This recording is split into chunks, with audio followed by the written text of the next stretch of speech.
All right, welcome. So this is Innovations and Experiments, a digital panel. We'll be hearing from Devyn Evans from Yale, Brittany Battista from Harvard, Izzy Rodriguez from Brown, and Samantha Abate, also from Brown. A few housekeeping things. We have the chat feature available, but in addition, there is the Q&A that we'll be using for the Q&A portion of this segment at the very end. You can find that Q&A section by clicking the More with the three dots at the bottom of your screen and pulling that up from there. So with that, I will hand it over to Devyn to get us started. Hi, everybody. Thank you so much for joining us. My name is Devyn Evans. I'm here representing the Yale Alumni Fund, and I'm going to speak with y'all about Yale Leads. It is an annual fundraising challenge that we have done here at Yale for many years. But our big experiment and innovation this year was incorporating the Give Campus social fundraising capabilities for the very first time. Next slide. Great. So what is Yale Leads? Again, it's an annual fundraising challenge we have here at Yale, and it is always centered around the game, the big football game between Yale and Harvard. It's always a very fruitful, successful challenge for us, which is why we do it every year. We typically expect to see around 1,000 donors and around $1 million from the effort. So as you can see from the snippet on your screen, this was a really successful year for us. We brought in 1,840 donors and over $1.6 million. So this was the most successful iteration of Yale Lead since at least before COVID. Why was that? We didn't do an overhaul on the branding. We didn't change up our timeline or even the campaign structure all that much. It was really the new tech capabilities and lots of cross-team collaboration with the Alumni Fund and our amazing marketing team that really helped move this needle. It was our first year using those social fundraising features that made the difference for us. Next slide. So adapting to Give Campus, what did we keep? As I mentioned, the timeline and the structure stayed the same. It is a 10-day long challenge. There's always a dollar for dollar matching component to the challenge, an overarching dollar for dollar match. It's put up by a group of alumni and this year current parents as well. We always have a pre-launch that goes out to our loyal donors to get them motivated early on to give and be our first donors. We have our public launch where we announce that dollar for dollar match to the broader community. A few days into the campaign, as we get closer to the game, we are often able to offer a match increase and make it a 2-to-1 match. And then we have some rah-rah around the game and some last day final push stuff that happens a couple days after that. And then we wrap the campaign. In terms of outreach methods, we use Emma Marketing for a lot of our broad communication. We do a lot of staff outreach through Outlook and mail merges. Our volunteers support the challenge through the VMS. The VMS is not new to us. We've had that for several years now. And texting. Texting is always very fruitful for us. So those are all of the features of the campaign that really work well for us, and we did not change them this year at all. New to this year is most notably the landing page. With Give Campus Social Fundraising, you have a dynamic landing page to utilize. And this was really different for us because a lot of our communication, all of our communication in the past, whenever we embedded a link and a call to action, that link would go directly to our giving form. So in all honesty, we were a bit nervous about having a landing page in between that because as we all think, the less clicks, the better when it comes to getting to that giving page, right? But not in this case. The extra features and the extra dynamicness of the landing page really made it a worthwhile, motivating pit stop for our donors to make before they went and made a gift. Next up, we had real-time progress updates, which we've never had before. These real-time updates lived on the main landing page and in the VMS because the VMS was connected to the social fundraising page. So obviously, as a staff member who was highly invested in the success of Yale Leads, you better believe I was on that landing page hitting refresh all the time and loving those real-time updates. We got feedback from our volunteers that they loved having access to that too on the VMS and on the landing page, and they heard similar things from their classmates too. So having that capability it seems so simple, but it really did make a big impact. And then we also had the capability to have organic mini challenges nested under our main dollar for dollar matching opportunity. So this meant that we could motivate our volunteers to pose their own creative, smaller challenges. It didn't have to be a big dollar amount. It didn't even have to be a straight dollar for dollar match. They could get really creative with it. And Amy from the class of 2011 is the example that I am going to share with you. She created her own mini challenge specifically for the class of 2011 to honor their 15th reunion. And her challenge was that she would give $100 for every new gift from the class of 2011 that came in during Yale Leads, and she would match up to $1,500. So not only was that really personal and specific to the class, but Amy is a volunteer. So she was able to log into the VMS and do outreach that was specific to promoting her own mini challenge as well. Amy is one of about 10 to 15 volunteers who did something like this, and all of their mini challenges were unique and special in their own way, which was, a really dynamic, cool new way to get our volunteers involved in making an even bigger impact. Um, Lastly, we had some really great enhanced back-end tracking abilities. I'm going to dig more into that in a minute, but before I go any further, I would love to share my screen and walk y'all through this landing page so you can visualize some of these features.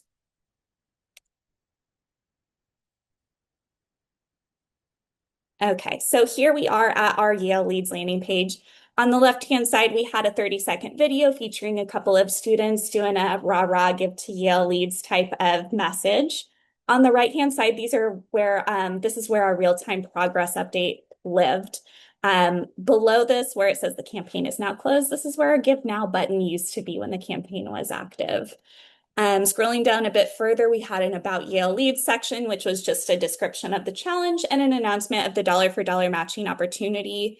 Below that was an opportunity for us to post updates and announcements, whether it's halfway to goal or the game is tomorrow or whatever it might be. It was just a fun update section. Below that, we have our matches and challenges. This is where all those mini challenges were hosted. And they all say match complete now, but each of them had their own real-time progress within their own specific tiles too. So again, a really dynamic, cool new feature that was very motivating. Below that, we had our geography heat map for where our donors were coming from and a couple of leaderboards. One of the quote leaderboards that we utilized, we didn't want to be competitive in any way, so that's why we called it participation by priority area. Yale Leads actually featured 3 different units this year: Yale College, the graduate school, and the Yale College parents. So this was just an opportunity for them to see a breakout of how their particular unit was doing. So for example, if a parent came to the Yale Leads site and saw 1,840 donors, I wonder how many of those are parents. This just served as that data point for them. And then below that, we had a leaderboard of class years showing the participation and the dollars raised per class year. We didn't really dig into this being a strategic, motivating thing for us. It was just a dynamic piece to have on the page, but there's definitely room to use that in more strategic ways moving forward, which brings me back to our slide deck.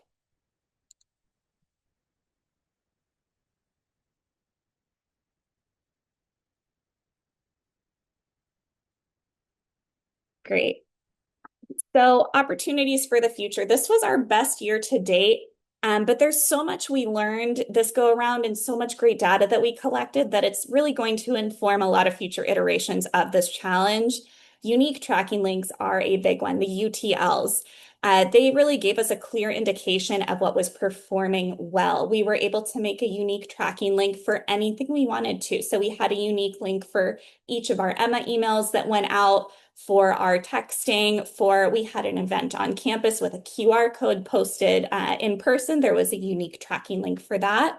And the data that Give Campus had on the back end for us showed the click-through volume, the number of gifts, and the dollars raised. And that was all real-time progress as well. So it was just a great thing to have. It showed us some things that we already expected and knew to be true, that our last day emails performed super well. Texting was a great performer for us. Our staff outreach through Outlook is a great performer. These are all things we knew, but now we have the hard data to support it. And it also gave us a couple of great insights that we didn't necessarily expect. For example, our marketing team, who helped us so very much with launching Yale Leads this year, asked us if we wanted to have a hero image on the Yale's main giving page. So essentially, a banner on the main giving page driving traffic to Yale Leads. It was not necessarily something that was on our strategic must list, but when it was offered, we said, sure, why not? It sounds like a light lift.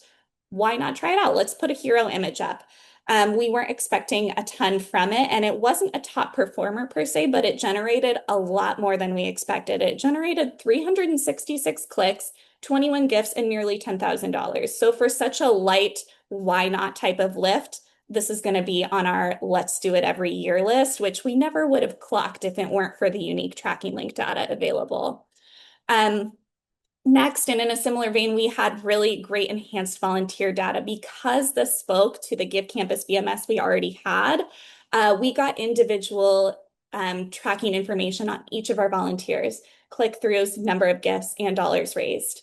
We didn't lean into that in a big way this year, but I could definitely see this being a motivating feature that we can use with our volunteers to get them to increase the number of gifts or generate a lot of click-through traffic or whatever it might be. Just having this data and having this ability, I know there's potential to use for the future.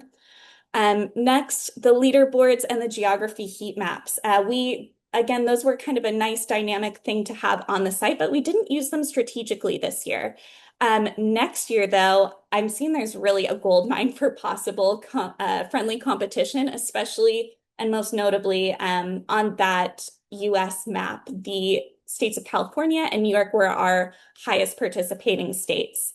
And they were pretty darn close at the end of the day, too. New York had 291 donors, California 269. And that lends itself so well for us to be able to do a really fun, tight competition for a coast-to-coast challenge between New York and California.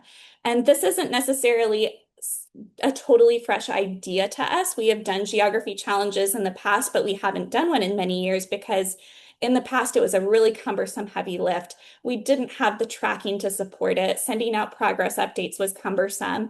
It just simply wasn't worth the squeeze back then. But now it's so simple because we have this real-time progress update available on the giving site or on the landing page. So incorporating things like that is going to be really cool moving forward. And bottom line, this new platform is just allowing us the ability to scale this campaign like we never have been before. This year we included 3 units. I think it's totally feasible that we could expand to more units from there, and it would be supported on this platform. And we just got so much good, juicy data points and so many new capabilities that I know we've just scratched the surface of. So we are really excited to see Yale Leads continue to grow from here. So without further ado, I will pass it over to Brittany, who's going to talk to us about Harvard's new volunteer handbook. Awesome. Thanks, Devyn. Hi, everyone. I'm Brittany Battista Makos. I'm delighted to talk to you about the reimagining of the Harvard College Fund Volunteer Handbook and how we transformed a rather costly printed piece into something that was warm, digital, and a more action-oriented tool. So we could go to the next slide. Thank you. So a little bit of background here. The Volunteer Handbook is the Harvard College Fund's, you'll hear me refer to it as the HCF throughout this presentation. It's their primary resource for alumni and parent volunteers who help raise support for the Faculty of Arts and Sciences, or the FAS.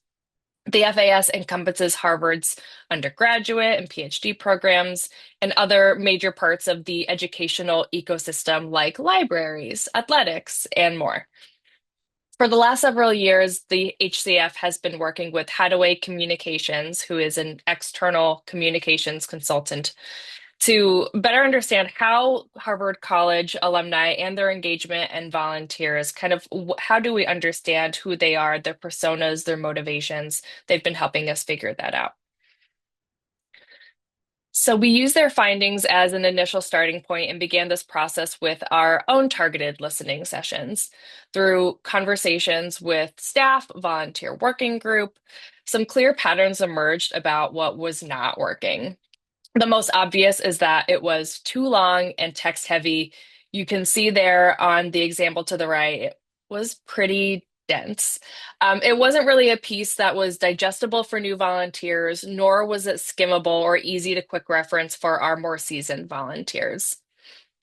It was also technical and jargony with some internally facing messaging. And we think that made it challenging for prospective volunteers to really feel welcomed or envision their role within the HCF. There was also a lot of information in many different places. So this project was also directly connected to a complete overhaul of the HCF's web presence. We needed to take a step back and think to ourselves about what already lives online, what should live online, what's a better user experience for information to live online, and how do we take all of these scattered resources and meet folks where they were. So an example here, you heard about Give Campus a bit from, well, a lot bit from Devyn, but Give Campus is also our volunteer portal. And compared to this example here that you see of the previous handbook, we needed a better explanation of what Give Campus is, demonstrate how easy it is for volunteers to use, and market to them so they wanted to try it for themselves.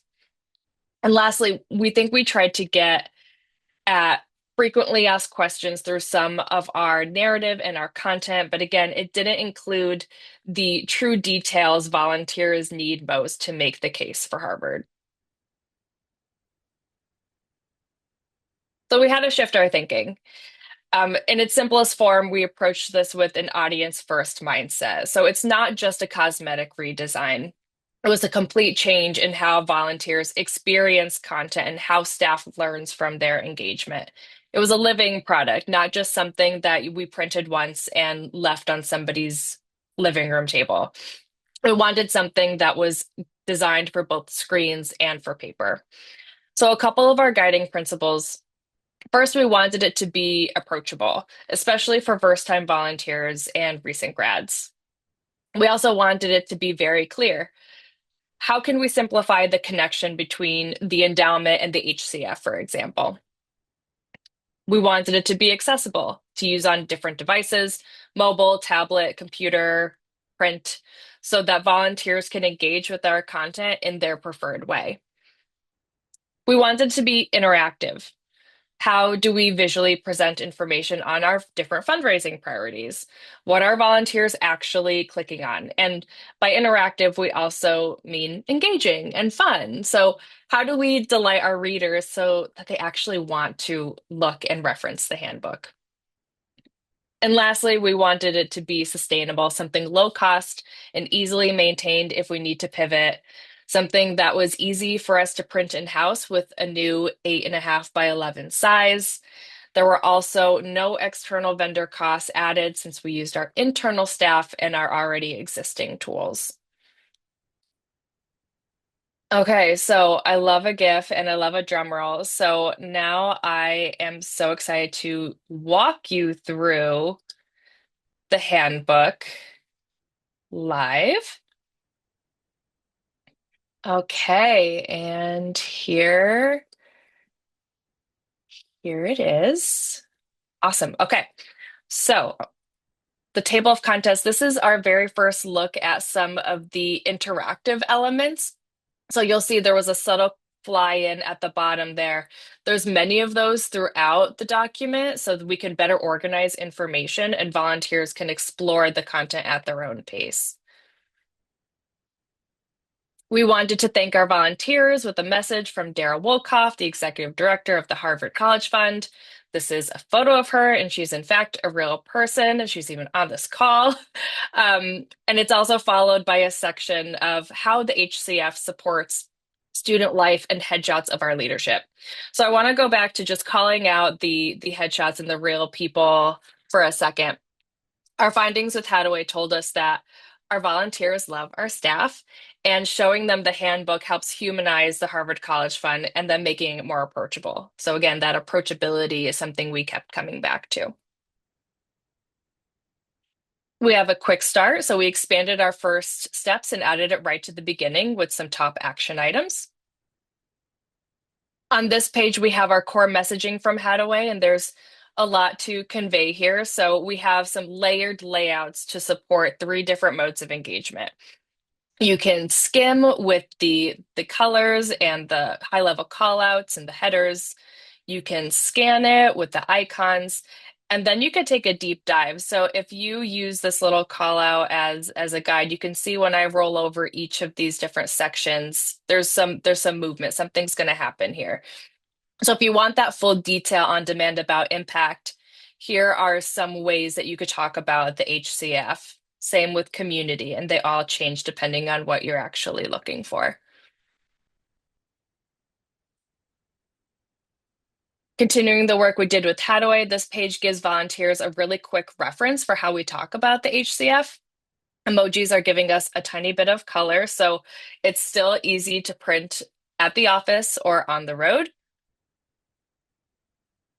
Generosity in action. So this contains some quick reference stats and impact examples.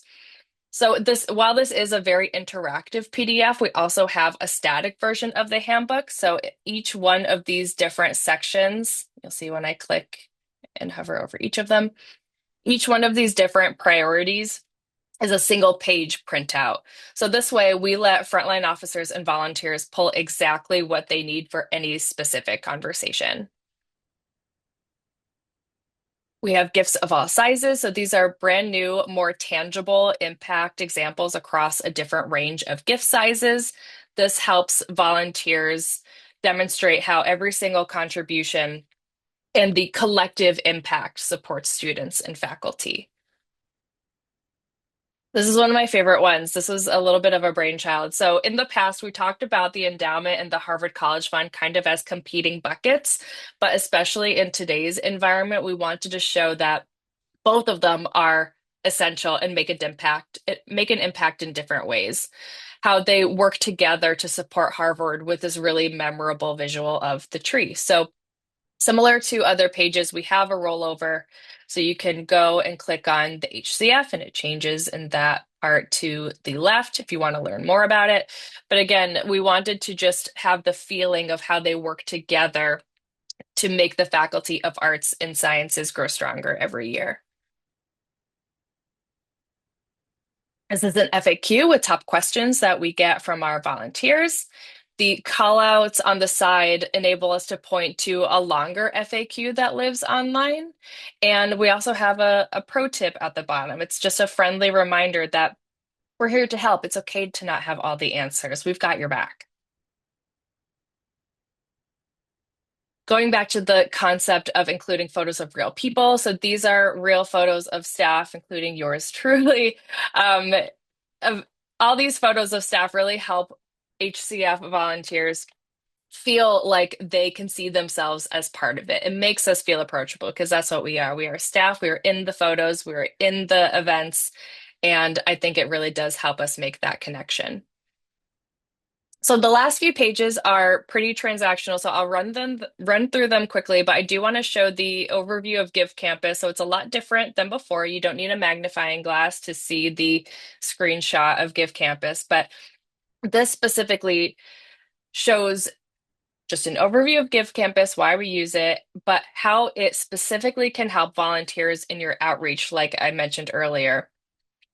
And this was, as you can tell, really different from how we kind of talked about Give Campus before.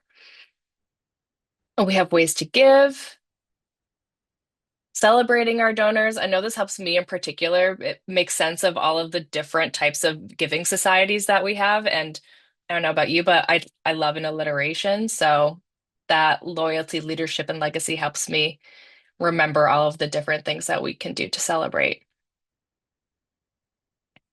And at the end, we have some ways to stay connected. If you need more information, if you want to check us out on social, there are really easy calls and action items to keep your road moving forward. So that is the handbook. I will then flip it back to the presentation to talk about the roll ahead.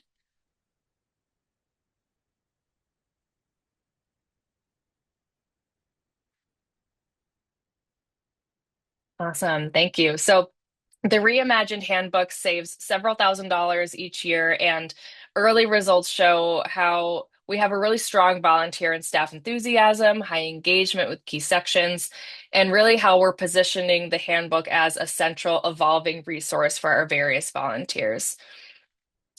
We launched the handbook in October to a record attendance of 300 folks, and this year really kicks off the year for our volunteers, and we wanted them to be equipped with tools so that can be confident through spring reunions, the end of the fiscal year, and beyond. So we use the various data that we receive from the handbook to gather new insights and get a little bit more of what volunteers are actually using, and that led us to creating a new Give Campus tutorial.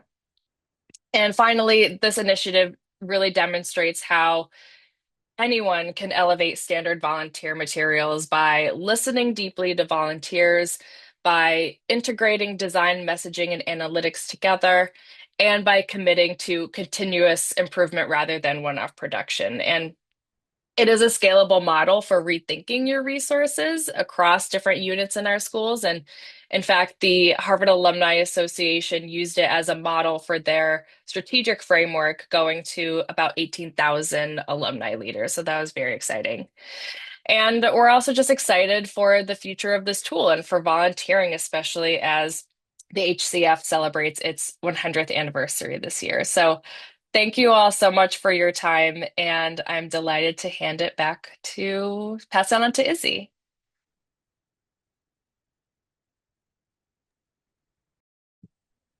All right. So my name is Izzy Rodriguez. I am the Associate Director of Digital Marketing here at Brown University, and I'm going to kind of speak through marketing through crisis.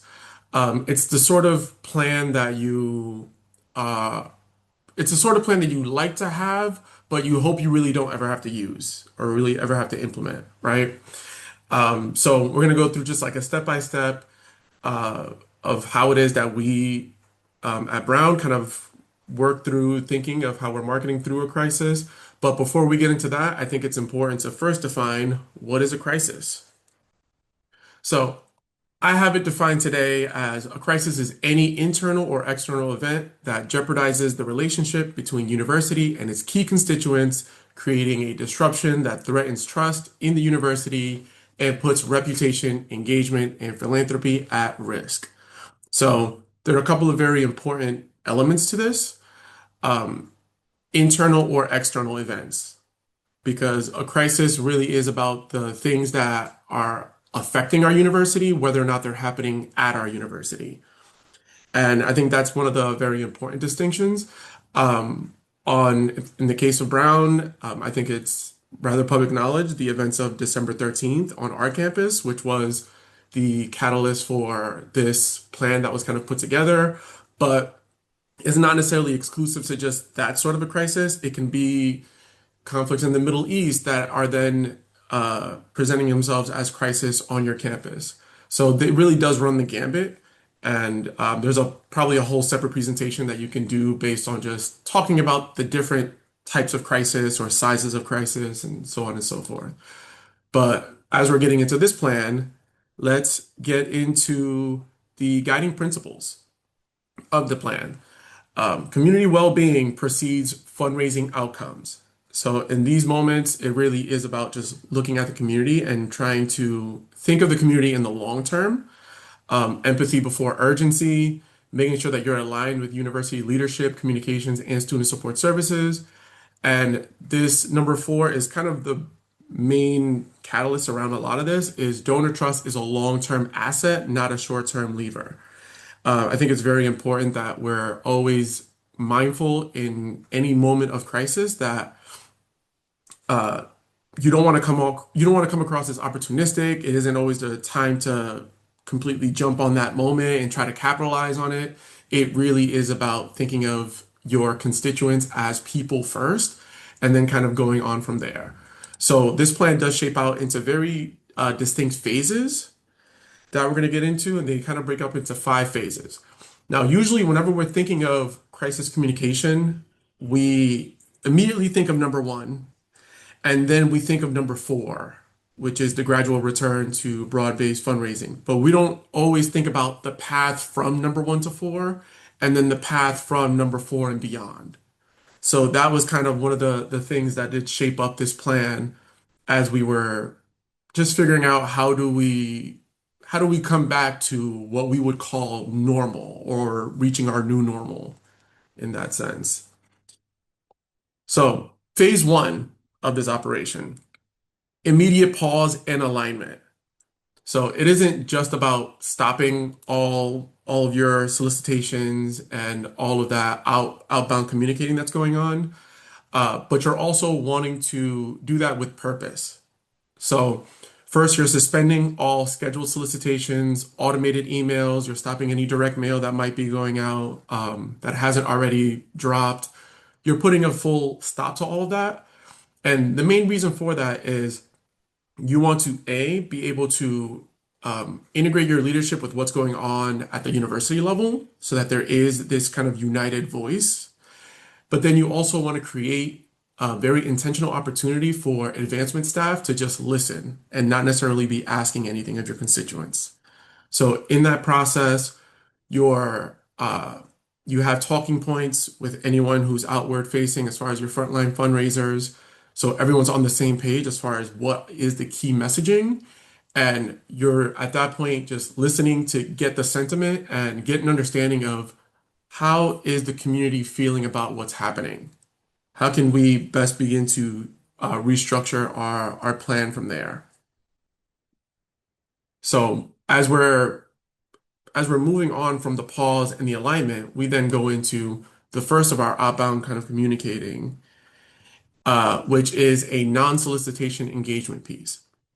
So as we're now starting to communicate with our audience from the advancement standpoint, it's reaching out to your alumni and your donors, acknowledging the impact of the moment that we're all in, and making sure that we're again going from an empathetic standpoint and affirming that we still remain committed to our students and our community, right? We're sharing any of the university level resources and responses because we don't want our messaging to ever be different because that united voice is important.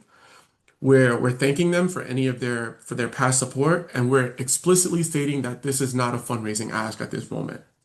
Because again, it's important that we're remaining empathetic and we're not trying to capitalize on these moments. And what it does is that it now, from a broader standpoint, allows you to listen even more to your community. At that point, you're now able to gather more qualitative sentiment data. So you can now see of this many alumni and donors who received the email, we got this many replies back from the email, and here's the sentiment of those replies. So now we can assess the readiness and we can start to discuss how we move forward to the next step. And again, the main outcome is that our alumni and donors feel informed, respected, and connected. After we've sent out that communication, we are now moving on to phase three, which is now your more targeted permission-based giving. So we're now getting into fundraising again, where we're having members of staff having your one-on-one conversations to get that better understanding of, okay, how are people feeling as far as fundraising, as far as giving to Brown? Again, you're listening, you're going with caution every step of the way. If there are any approved centralized support funds, you're introducing those at that broader level with clear purpose, defined governance, and you're being very transparent all along the way. And then you're starting your soft solicitations to your most loyal audiences. These are your Giving Society members. Here are people who are supporting you year after year. You're aligning your philanthropic support with the community needs, and you're really trying to minimize your reputational risk by jumping in way too deep with your broader audience. And once you kind of feel like, okay, we were able to solicit this group of people very softly. We're feeling like sentiments are getting much stronger. People aren't offended by receiving these solicitations right now. we can move on to the next phase, which at this point now we're at gradual return to broad-based fundraising. This is where we're now resuming with automated any of the automated emails. You can reinstate those. You can start kind of moving back towards your regular annual fund soliciting with revised messaging that has any sort of acknowledgement as needed of the events. You're still emphasizing any resilience and care for students and faculty and staff. And you're providing any sort of updates from a stewardship standpoint. And then this is kind of the main point that will drive you towards that broad-based fundraising is you start ramping up towards your first giving day. Because if there's one thing that I've learned during my years now in higher ed is that there's always a giving day that we're moving towards. And I think so I think that will allow you to not necessarily stay as like a prisoner of the moment, but also not feel like you're capitalizing on the moment. The giving day is what will allow you to kind of shift your focus back to the broad-based fundraising. So you use that as the catalyst for that, because that way then along the way you still maintain this level of transparency that will allow you to not jeopardize the trust of your key constituents. And then once you've done all of that, you really do get to phase 5, which is at the long-term level, it's the stewardship and it's the learning. This is where you're doing any sort of donor impact that's tied to the recovery, tied to the student support. You're able to debrief how everything has kind of worked out internally with your staff, provide any sort of updates outward facing. But at the end of the day, the goal is really this strong stewardship and really providing some improved institutional readiness. That's really the goal here. The goal here isn't to be a prisoner of the moment, but it isn't to be tone deaf either.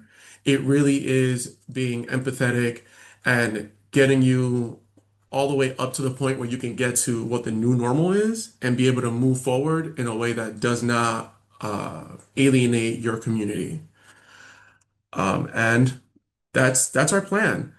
In conclusion, I thank you for your time. Of course, we'll probably have questions afterwards, but at this point, I will kick it over to Samantha as she talks to you all about SMS messaging. Thanks, Izzy.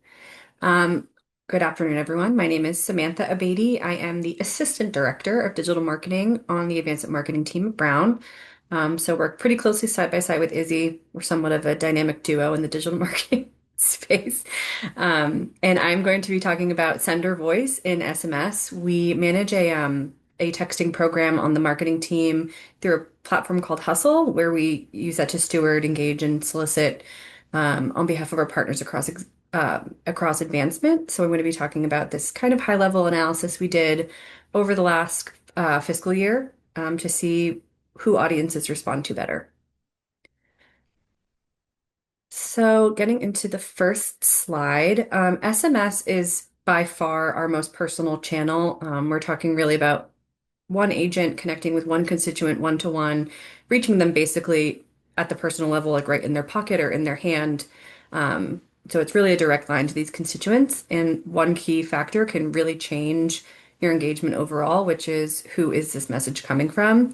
Or who should this message be coming from? And we had our own opinions. We had kind of a hypothesis of messages from students tend to feel more authentic, more relatable, much less institutional, and they can bring up positive feelings of nostalgia and institutional connection to the university for our alumni. So, like I said, we had an idea, but we wanted to test it to see.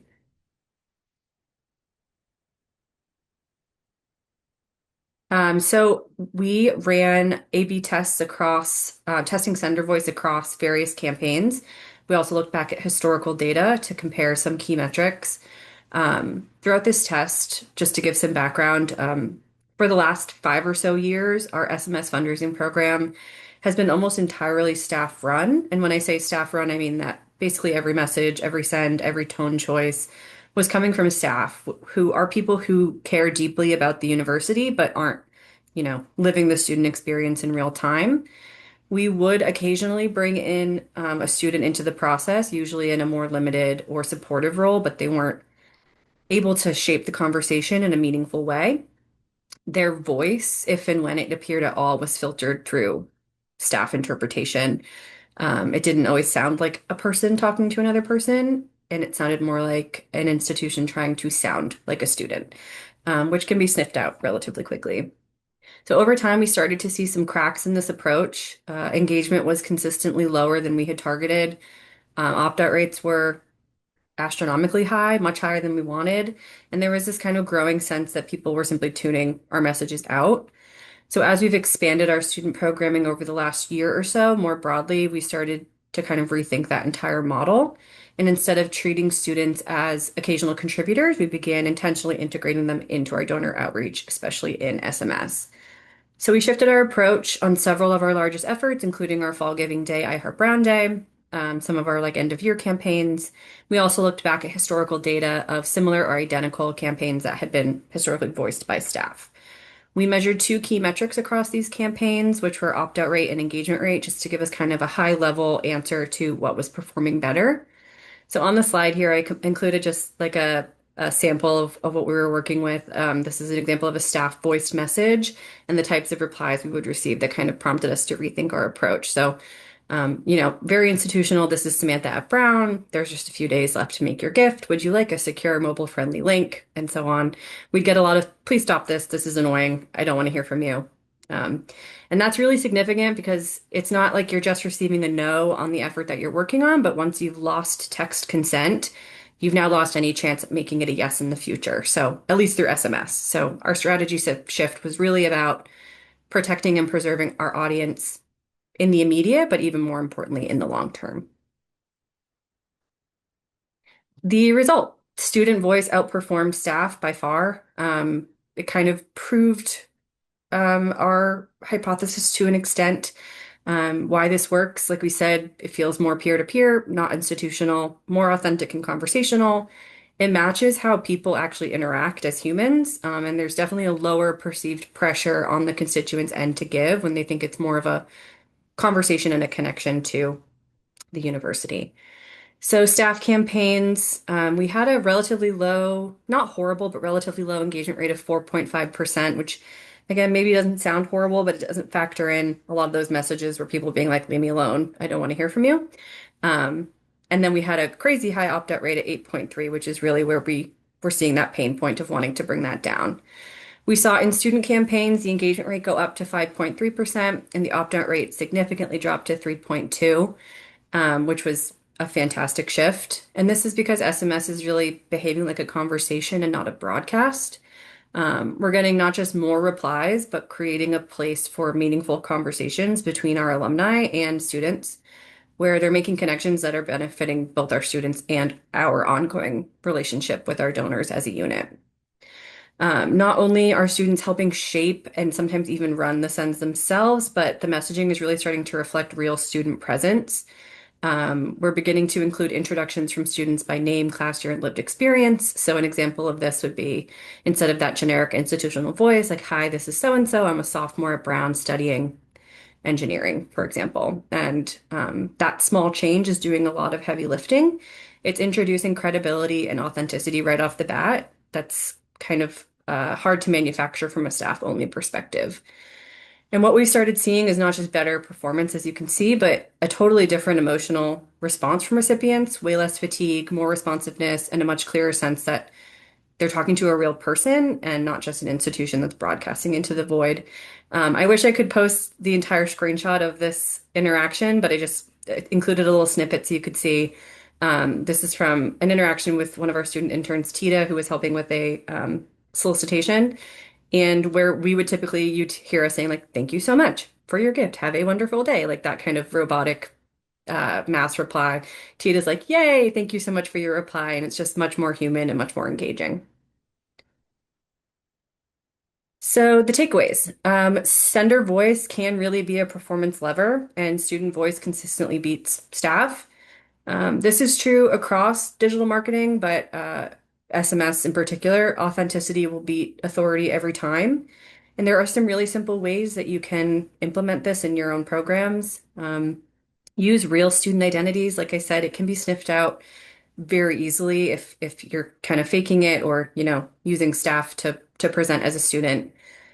Keep the tone casual and as human as possible. I think there's a ton of AI skepticism um, during this day and age, which is totally fair. So you want to keep it as human as you possibly can. Avoid the overly institutional language, and like always with everything, keep testing, keep trying different things.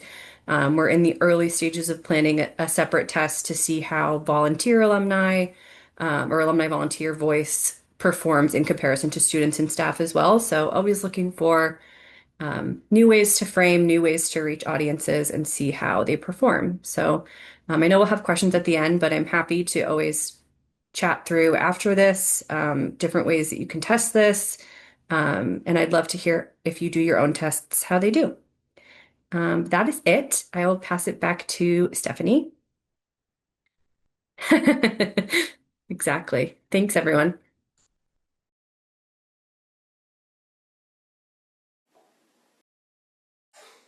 Hello, folks. Sorry, my Zoom's freaking out just a little bit here. I am not currently seeing any questions in the Q&A, but if you have any questions, now would be the time to ask.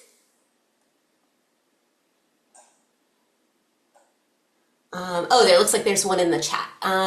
For Samantha, do you have a process to record texting opt-ins for your constituents, for example, on event registration forms, or you just qualify all alumni as eligible for texting if they have a mobile number on file? So that's a great question. We did an opt-in campaign like many, many years ago when we started, not many years ago, like 3 or 4 years ago when we had started broad outreach on texting. So we got mass consent in that way. We don't really do engagement for event registration, so we don't have like a form for people to opt in. Um, but we're also doing, we don't do short code, which would be like, a 4 or 5 digit number texting. We're doing 10 digit long numbers. So it really is like peer to peer, which has different and more loose opt-in restrictions than a short code would.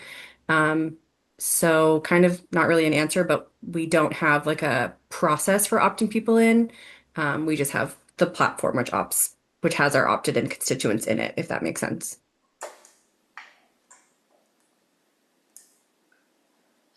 Thank you. For Devyn, did you market the mini challenges at all, or were people just finding them on the site? For the most part, people were finding them on the site, but I will say that anyone could have posted a mini challenge. It didn't have to be volunteers, but everyone who did post a mini challenge this year was a volunteer, which means then they were promoting their own mini challenges through their own VMS outreach. So we didn't necessarily call specific attention to them just because we couldn't really figure out the logistics necessarily of how we could feature so many mini sub challenges from our end, but the volunteers did do a lot of that lift themselves through the VMS. And then of course, there was a lot of organic participation from people visiting the landing page as well.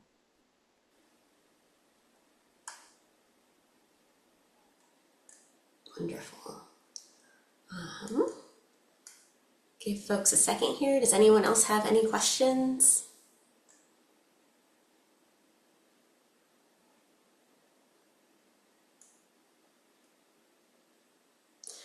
Dara?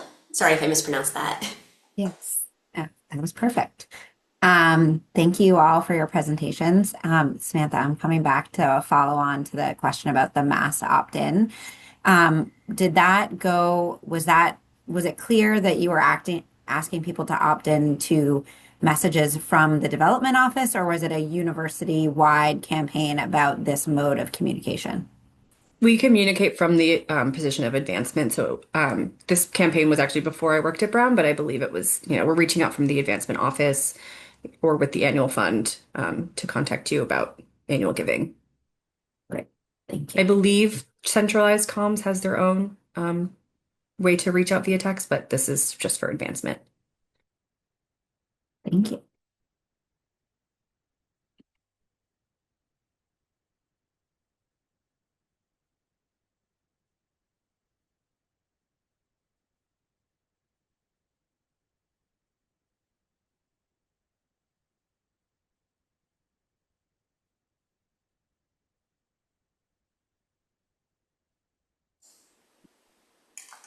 All right, if that's all the questions, we can wrap a little early. Don't forget to join the LinkedIn group. A great way to connect with folks now or even after IB Plus. And oh, one last minute texting question coming in. Have you tested anything with student video in Hustle? We have not. We don't have like the MMS subset on our contract isn't super broad, so we don't have a ton of MMS capabilities, but it's definitely something we're thinking about long term, but we have not so far.